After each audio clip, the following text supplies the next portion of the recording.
Thanks, listeners, for joining us. Today's program here on Elko Live is featuring a very important topic as we're heading back into the school year and the fall season. That's when sports really kick off, and I couldn't ask for better guests today than the two I have in studio. In fact, you're going to hear them do most of the talking, and it's apparent why, because the Northeastern Nevada Officials Association belongs to those who participate in the sports and also have a very important mission of setting sportsmanship standards. So today's guests include an official with the NENOA, Alden Donston. Alden, welcome to the radio show today. Thank you so much. Well, thank you, Lori. Glad to be here. And Alden's going to be talking alongside, and actually, I'm going to have Sam Brown do most of the hosting. He is our sports director here at Elko Broadcasting Company. And Sam, it gives me great pleasure to sit across the desk from you. I don't know why we haven't done this before. We have a history. We go back a little bit, don't we, Lori? We do. Yeah, we were both very young when this relationship started. But we were babies. We know our way around a dark room, let's just say. Yes. Photography was not just digital, so that is absolutely true. So Sam, again, great pleasure to introduce you to take over the conversation really with Alden about this incredible need that we have for officials, for sports, but then all the other issues that are kind of behind the trends that we're seeing not only locally, but possibly nationwide. So without further ado, Sam Brown and Alden Donston. With that, Alden, and you and I have been friends for quite a few years now, and we've actually had this discussion on the air previously, but unfortunately, when you talk about officials, first and foremost, games don't happen without officials. You can put kids out there, but that's called rec league, and bottom line is these games have rules that guide how those games are played. And without those rules, the kids aren't able to benefit. And so if you don't have officials, the kids don't get that benefit from those games. Lori mentioned the fact that it is a national problem. Let's start with that at that national level conversation. You've been around officiating for how long? And how have you seen officiating go from something that people like to do on a nationwide scale to where we are today? Well, this will be my 39th year of doing this. I started right out of high school, and when I got started, it just seemed like it was a thing to do. If you weren't playing, you jumped in. If you weren't coaching, you jumped into refereeing it, and that's how I got into it. I wasn't coaching or I wasn't playing anymore, and so some of the guys that I ran around with are like, here's a whistle, here's a shirt, let's roll. And been there, done that myself. Yep. And so I just got started that way. And as time went on, the sportsmanship thing back in the late 80s when I started, there was no big emphasis on it like there is now. I mean, you went to the games, you reffed them, the coaches in high school levels, the college levels, they didn't really have anyone to report to. No one held them responsible for what was said. They got technical fouls, they got unsportsmanlike penalties. That was just part of the game, and we moved on. And as through the years, you've read in the papers, you've seen all the issues with assaults and the games, the fights and all the things you've seen through the years, and that's caused a lot of issues, and it's caused a lot of people to move away from not wanting to become an official. And it's also the controlling organizations like the National Federation or the NCAA.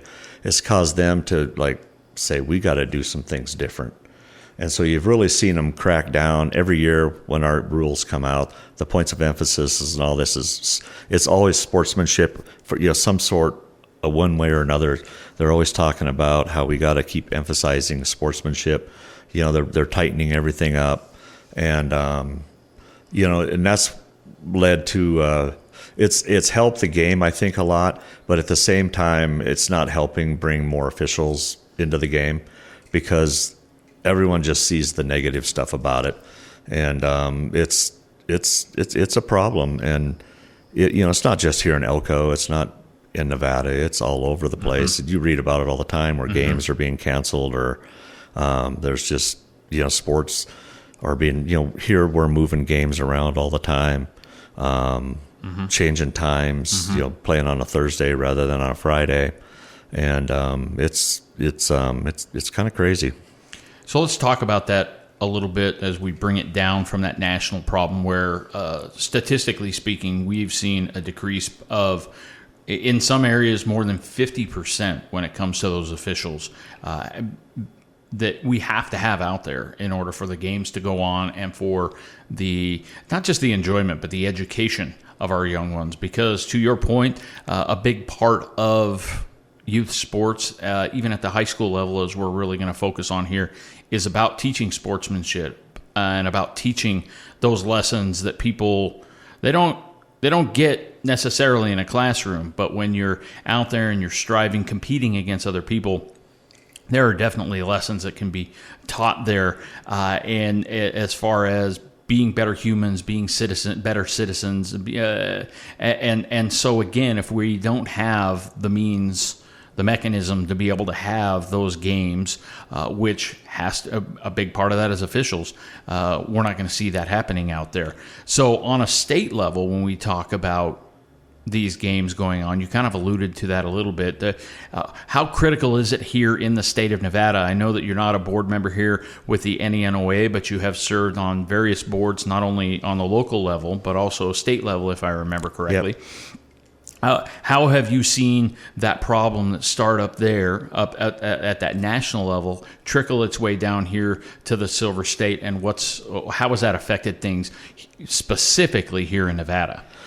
Well, here we're really struggling with our numbers, and I think the biggest problem here, like out here in the East, the problem we deal with is the time. For the official side of it, it's the time. We cover such a big area. There's days that we have to, if you work on Fridays, you have to get off work sometimes at noon and take off, to go to the Elys, the McDermotts, the Winnemuccas, because sometimes, the games start at 3:00 in the afternoon, something like that. So that's one of the big constraints for the officials, trying to get people going at this is the time constraint. Sometimes you leave at 3:00, you're not home till midnight. And so you spend a lot of time away, and there's a lot of people that just aren't willing to do that anymore. And the reason for some of that is we don't have officials in Ely, or we don't have any in Winnemucca anymore. And I don't know why we don't have them down there. There's just people in those little towns and stuff that aren't willing to do this anymore. And so Elko's kind of kept the hub kept this thing together, and so everyone pretty much comes right out of here. And so that's one thing here, over in Reno and, Vegas, their numbers are all way down also. And, Vegas deals with a lot of, the sportsmanship issues. A lot of the schools you go down to down there, sometimes they have to even play in front of just moms and dads, or sometimes they'll just empty gyms and do things like that for some of their games because of the sportsmanship issues and the violence that yes. And we get bulletins and stuff sometimes, and you'll see it.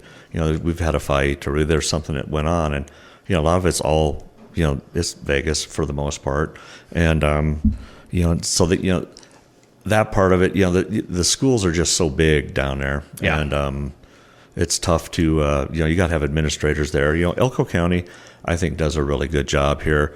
If we ever have any issues, it gets nipped in the butt pretty fast around here. And out here, people are pretty civil. I've never had any issues out here. And it's a game at the end of the day. Mm-hmm. And when I'm out in public, I've never had anybody harass me or anything like that. Maybe jab me a little bit and stuff. Good-natured stuff, yeah, yes. Sure. But, He's not wearing glasses, by the way. I want to make sure that the listening public knows that his eyes are just fine. Thank you very much. But, it's just a thing that a lot of people aren't willing to, spend the time and the effort and be, and put the time in. We got a big pay raise the last couple of years. That's really helped. And and out here, the mileage check is usually when we're going out of town. The mileage check is usually a lot more than the game check, so that's always a perk too. And so it's a it's I think if anyone really had the answer, we could correct this problem. But nobody, no one's. Everyone's tried everything in all parts of the country. How do we get more people? They've tried classes, they've tried recruiting, every different type of way, and it's just either you want to do it or you don't. Well, let's not run the white flag up quite yet. Part of the reason that we wanted to have you here is to talk about not just what the problem is, because definitely there's challenges involved with it. Not just the mileage, not just the sportsmanship issues, but time away from family, all of those things. But now let's take a second and let's talk about why would somebody want to do that above and beyond the fact that this is why the games go on. Why do you keep doing it? And I'm sure it's not for the mileage check or for the pay raise that you got there. What drew you to it, and what keeps you going, and what would you then say to folks who are interested in this, or maybe they're not interested? How would you, Alden, a one-on-one kind of a thing, try and draw somebody in? For me, it's when you get out on a football field on a Friday night, you got the best seat in the house, and it's just I grew up with sports, and you just get out there, and you hear the kids, you smell the barbecuer going, and you got the as the night sets in, it's you're out there and the whistle's blowing and the kids are hitting, and you hear the coaches yelling and screaming at the kids, calling plays and stuff like that. It just gives you that this is football. And that's the thing that draws me into that is you're out there and you're playing football, and we're not playing it, but we're standing there and I'm watching football, and I got the best seat in the house, and I'm not out there looking for cheaters. I'm just out there watching the game, and then all of a sudden you see something, it's like, oh, you can't do that. But for the most part though, I'm just out there to just keep the game under control and just enjoy it, and I guess it's just kind of like a fever you get. And, the guys that brought me up through this ranks, they injected that fever into me. And, I couldn't wait for Friday night to roll around when I was younger. And still to this day, I can't, it's game day. Just like you see on, with the kids, it's game day. We don't get, we can't wear our jerseys to work or anything like that, like they wear them to school. That would be an interesting sight. But, it's the same type of, we get the same type of thing. I walk out on that field, I got butterflies. And, once the ball's off the tee or the ball's in the air for basketball, it's just another game. But, it's that just to be out there, and in basketball season, you hear the shoes squeaking, and you can smell the popcorn popping and the cheerleaders, going crazy. And, it's just that atmosphere. And, in football, it's the same thing. It's just, I don't know, that's just, once you get out there and you get to experience that and you get settled in and, you get comfortable, because your first couple of years, you're nervous and you're scared because you don't know all the rules and all of that type of stuff. And, the guys that I came up in this business with, they're like, don't worry about it. We'll take care of you. You just do what you do and do what you know. And if there's something that goes sideways, we'll cover you. And, and that's what I try to do with the newer people here too, is, like in football, I'll put them at the umpire position, which is right behind the defensive line, and I'll just tell them, I'll tell them where to look and what to look for and what to do. And I was like, I'll take care of the rest. And every time, in between plays, we get a 30-second break. You got any questions, anything going on? You seeing anything? Ask me questions. And I was going to say, my apologies, I didn't mean to interrupt there. What I was going to say is it really sounds like there's almost a brotherhood that's involved in this, because you bring people along, you help teach them, you shield them from those high expectations in some respects. No, just get out here and you're learning. So in some ways, you're almost coaching the sport, but from a slightly different perspective. Yes, and and that's because you don't want to throw them into the fire, because if they get into the fire, and get burnt, they're not going to come back. And so you get into a game. And like the new guy, I don't like to put on the sidelines in football because the coaches are going to be asking him questions. The coach is going to be testing them. Sometimes the coach knows the answer. He's just seeing if the official knows the answer. And so you don't put them into you don't put them in that position yet. And so, that's why I like to keep the newer ones out in the middle. And, then now we got their little radios. That really helps a lot too. If there's a question, they can fire it out at us in the middle, and we can get them an answer. In basketball and stuff like that, if we see a coach going after an official, we can rotate them out of the way, or you just go over there, and like when you see like on TV, when you see when the coach gets kicked out of the game, and you got the umpires coming in, the other one's kind of stepping in between. We'll go do that too, and we'll get an official away from them, and we'll deal with the problem and settle them all down. And I've been doing this for so long that there's not much a coach or a fan or anybody can say anything to me that's going to hurt my feelings. And I'm pretty good, I think, at de-escalating issues. And I'll tell coaches, like, I'll give you an answer. It might not be the one you want to hear, but that's how it's going to be tonight, or this is the answer you're going to get, and this is how we're going to do it tonight. And and if I have a younger official with me too, sometimes I'll tell the coach flat out, I was like, this person's their second year, third year, leave them alone. If you got issues, come after me, and we'll deal with it. So as we talk about the idea that we may, the positives, because there's certainly some that we've identified, that the ability to be part of something that maybe you thought was long gone. As an athlete, as a sports part, you can do more than sit on the sidelines. You can actually get involved. There's some pay that's involved. Let's talk a little bit about that as far as just getting involved. If you were to get started, what are we looking at for a game that folks could go, oh yeah, there's a little bit of a motivation there? Like for football, I know if you're like to go out here in Elko and do a freshman game, I believe the pay is, I think it's $75. And for, you're out there 2 hours, and 2 hours, 2.5 hours, and good referee to keep the game out of overtime.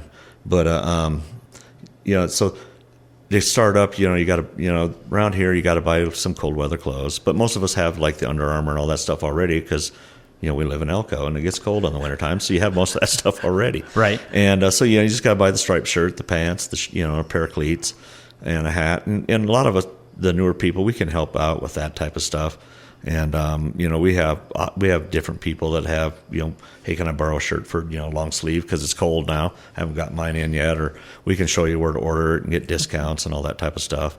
And or we've helped people out. It's like order the stuff, and we'll just after when the paychecks roll around, we'll just take some out of your pay and we'll make it work for you. And but you're looking at $75 for a couple hours, and and you can do football is pretty much a couple games a week. Basketball around here, I mean, when I get older and decide to step away from the the varsity games, I can go knock out a freshman in a JV game and be done at 6 o'clock and meet my wife somewhere for dinner, and have $150 in my pocket, and and got a couple miles in exercise, and and so I mean, and I could do that on a Friday night, a Saturday afternoon, And then there's just I've had years where I've made $15,000-$20,000 just officiating. Yeah, that's nothing to sneeze at by any means, and obviously not necessarily going to be the primary motivation. But for those who go, it's just not worth it, have made that determination in their mind. I would say that the more you give, the more you can get back, not just in a monetary sense, but in some of the ways that you've talked about as well. Have you been able to build not just relationships within the officiating community, but also outside of that with student athletes and things of that nature? Yep. When you do this long enough, you go places and people recognize you. And I mean, my wife, it drives her crazy because we'll be out of town. Mine too. and they're like, hey, and they come over and they start talking refereeing with me, and she just rolls her eyes and she goes, just keeps walking. Yeah, just keeps walking. That's what my wife does too. Yes, yeah. and I mean, I've met a lot of people, and and they have sat there and chatted with me, and a lot of, I always tell this story, and it's kind of funny because when I was young, this cowboy comes up to me, the fanciest, everything's pressed, everything. This cowboy comes up and shakes my hand, and he goes, "Mr. Donston, it's a pleasure to see you on this game, and every time we see you walk in the gym, we know we're going to get a fair game." And I'm okay, okay, whatever, And the older guy that was with me, he looks at me, he goes, "You know who that is?" I was like, "I don't have a faintest clue who that is." And he goes, "That's Chris Ledoux." And wow, because I lived in Wyoming, KC was just 90 miles away, and we reffed all of KC's games. We had the contract for their school, and from that day on, every time we went to KC or every time I had KC on the road, I always got to see Chris. Hardly ever missed any of his kids' games, and so he was there all the time. And I'd always shake his hand and talk to Chris for a few minutes, and keep moving. And then once he figured out who I was, there's a family connection that goes back from his rodeo days at Casper College, and he knew my grandfather, and so he always got to talk a little family stuff too. But I had a pretty good relationship with Chris Ledoux, and and then through the years, I've refereed lottery picks and guys in the NFL, Major League Baseball, and stuff like that. So when you see these kids in high school and stuff like that, you never know. Yeah. And like Brett Kiesel, used to play for the Steelers. He was probably the most famous one, and I thought he was a better basketball player than football player because he came from a little school like Battle Mountain in Wyoming, and he was just a man amongst boys. And I thought for sure he was going to go play basketball, and then to find out he plays football at BYU, and now he got famous for his beard, and won a few Super Bowls with the Steelers, and it's just little things like that. And and I ran into him in Wyoming one time, and he knew who I was. He talked to me for a few minutes and stuff like that. So because one of his teammates was a coach, and we went to this little fundraiser, and he was there, and he talked to me for a few. It's just things like that. People recognize you, and you get seen, and it's a fun thing.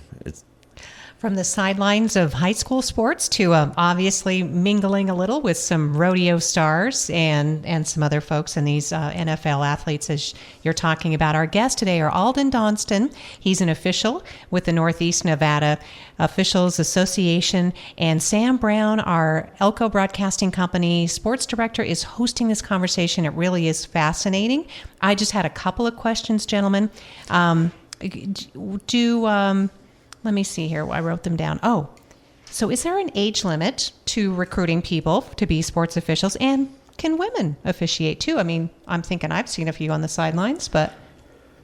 We have, no, well, there is. I think we have a couple kids that are working in the soccer leagues right now, and I think they're 16 years old. Obviously being able to drive is a big thing. And so I would probably say 16 is probably the bottom.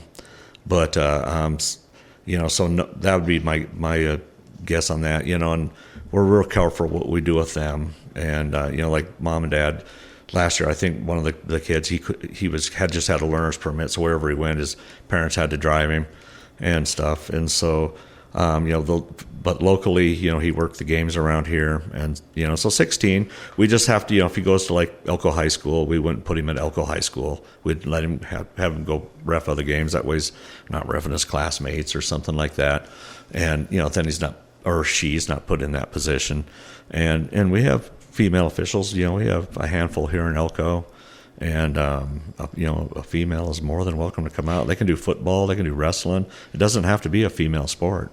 Well, I was just going to say, because we need officials for all the high school sports, right? Obviously, gentlemen, you love football, but this applies to all sports. Mm-hmm. Yes. And actually, I think this year, our lowest one is volleyball. Volleyball is the one that's really struggling this year. And, and because we had a bunch of the older people had been doing it for a long time, finally, pulled the plug and retired. And so the volleyball group is the one I think that's really struggling for numbers. Volleyball games are, that's the game that you can make some fast cash because, it goes 25-25, zero or whatever, have the In and out just like that. You could be in it. It takes them longer to warm up sometimes than some of them matches last. But I don't know anything about volleyball, but it takes a couple of people who know the sport and care about the sport to step in and help the high school students here in this area in the around the northern part of the state to be able to benefit from that. So. I know they're doing a lot of the matches with just one person. Oh, really? Up on the stand, and they have for years you've always had the people down on the floor doing the in and out. But as far as the substitution stuff, I don't know how they do it with just one person. But, that's a lot to keep track of for sure. Yeah. Well, that's like if you're a basketball official and you've only got two guys out there, that's infinitely more difficult in a lot of ways to catch everything that you need to catch. But that makes sense as well. And I'm glad you brought that out, Lori, because yes, we do, we don't get here at Elko Broadcasting the opportunity. We just don't have the manpower to be able to broadcast all of the sports as much as we would love to. But, volleyball is just as important as soccer. I did a turn for several years as a soccer official and really enjoyed that. If we ever had 36-hour days, I think I would look into getting into that again. Really enjoyed that. But again, with only the 24-hour days that we have, not enough time. And really, that's kind of the thing is time can be a problem, especially. And so before we sign things off here, I did want to, again, let's make sure that we focus on the positive and all of those good things that can come out of it. Alden, with your 39 years, one last idea, how can people get involved in this? If we have, set the hook just a little bit, as we've talked about, not just the need, but also the benefits that people get, how can they get involved with officiating here in Northern Nevada? The easiest thing to do is if you go to one of the games, reach out to one of us or, contact your local high school and they can get you hooked up with the correct people. If you're out in Battle Mountain or Eureka or someplace like that, just call the high school and they can get you hooked up with the right people. If you know anybody that officiates games, we're all in the same pool together. And so, just give one of us a holler, email, text, whatever, stop us on the street, see us at work, whatever. Okay. And, we can get you all up and going. Is there a contact number for the Northeastern Nevada Officials Association? We don't have a dedicated line. We're all individuals, so we just have to call one of us or email us. And the Nevada NIAA is our governing group here in Nevada, and they're over in Reno, and you could just look them up on the internet too. And NIAA.com. Yep, there you go. And they can aim you in the right direction and get you hooked up with the right group or whatever part of the state you live in. That's actually a really good point because they have a dedicated part of their website. I go there frequently. And, if you are interested in being an official, it will actually validate everything that you've talked about as far as the costs and what you need to get and also running down some of the benefits from a pay scale standpoint, what you can make for games based on what level you're officiating and things of that nature. So again, if you are interested, please either reach out to the human beings. Alden is one here at the high schools is another, and of course logging on to NIAA.com. So I think that's about all that I have. We really appreciate Alden coming on and talking about this. As someone who has made high school sports part of my life, part of my family's life for that matter, I'm grateful that you have done the same, Alden, looking at it from the other sideline and helping to make sure that those games that we all love and that all of us in a lot of ways have benefited from our high school years onward, that we've able to enjoy and benefit from those. So thank you. Well, thanks, Sam. Thank you both, gentlemen. What a fantastic program today. Again, featuring a discussion with Sam Brown, Elko Broadcasting Company's sports director, and an official with the NENOA, Alden Donston, who's been at it for 39 years. Thank you both, gentlemen, for the inspiration.